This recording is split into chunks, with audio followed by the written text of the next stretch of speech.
ఓం సమర్థ సద్గురు సాయినాథాయ నమః. శ్రీ సాయి లీలామృతం అధ్యాయం 1.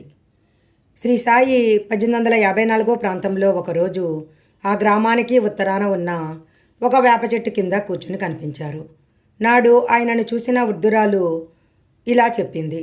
ఈ బాలుడు మొదట వేప చెట్టు కింద ఆసనం వేసుకొని కూర్చొని కనిపించాడు. ఇతని రూపము చాలా మనోహరంగా ఉండేది. ఎప్పుడూ ఎవరింటికి వెళ్లకుండా ఆ చెట్టు నీడనే ఉండేవాడు. పగలు ఎవరితో కలిసేవాడు కాదు. రాత్రి సమయాలలో కూడా అతడు భయం అనేది ఎరుగడు. చూడటానికి చిన్నవాడే అయినా అతని చర్యలు అతడు మహాజ్ఞాని అని సూచించేది. అంత చిన్న వయసులో చలికి వేడికి చలించక తపస్సు చేసే అతడిని చూసి అందరూ ఆశ్చర్యపోయారు. అతడు వైరాగ్యమూర్తి. అతని స్థితి ఎవరికీ అంతుబట్టనిది.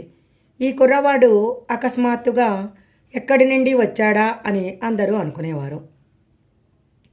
ఒకసారి గ్రామదేవత ఖండోబా ఒకరికి పూనితే గ్రామస్తులందరూ ఇతనిని కన్న పుణ్యాత్ములెవరు, ఇతడు ఎక్కడి నుండి వచ్చాడు అని అడిగారు.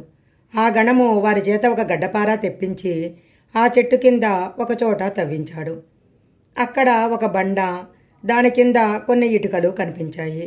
ఆ బండను తొలగిస్తే దాని అడుగున భూగర్భంలోనికి దారి కనిపించింది. అందులో తిని వదిలేసిన పదార్థాలు, పూజా ద్రవ్యాలు, వెలుగుతున్న 4 ప్రమిదలు ఉన్నాయి. అప్పుడు ఆ గణము, ఈ బాలుడిక్కడ 12 సంవత్సరాలు తపస్సు చేశాడు అని చెప్పాడు. అప్పటినుంచి ప్రజలు అనేక ప్రశ్నలతో ఆ బాలుణ్ణి విసిగించసాగారు. అతడు అది తన గురుస్థానమని, ఆ బండను తిరిగి మూసివేయాలని చెప్పి అలానే చేయించాడు.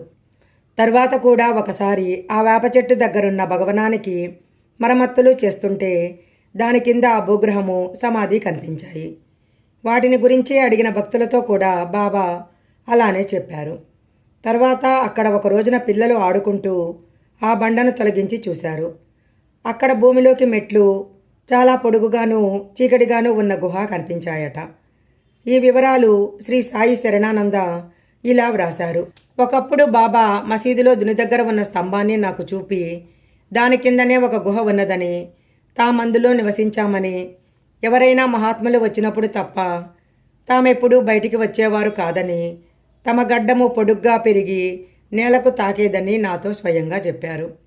బాబా మరొకప్పుడు సుగుణమేర నాయకుతో, ఏమిటి 1-2 రోజుల ఉపవాసానికి కూడా తట్టుకోలేవా?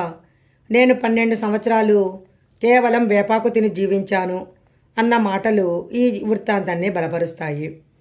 ఫిబ్రవరి 14, 1912 సంవత్సరము సాయి తాము చేసిన గురుసేవ గురించే కాబోలు ఇలా చెప్పారు. తామెన్నో కష్టాల కోర్చామని, నెలల తరబడి ఆహారం లేకుండా ఉన్నామని, వేప మొదలైన ఆకులు మాత్రమే తిన్నామని చెప్పారు. భగవంతుని కృప వలన ఆయన శరీరము శుష్కించి ఎముకలు కూడా నిల్వజాలని స్థితిలో ఉన్నప్పటికీ తమకు ప్రాణం పోలేదు అన్నారు.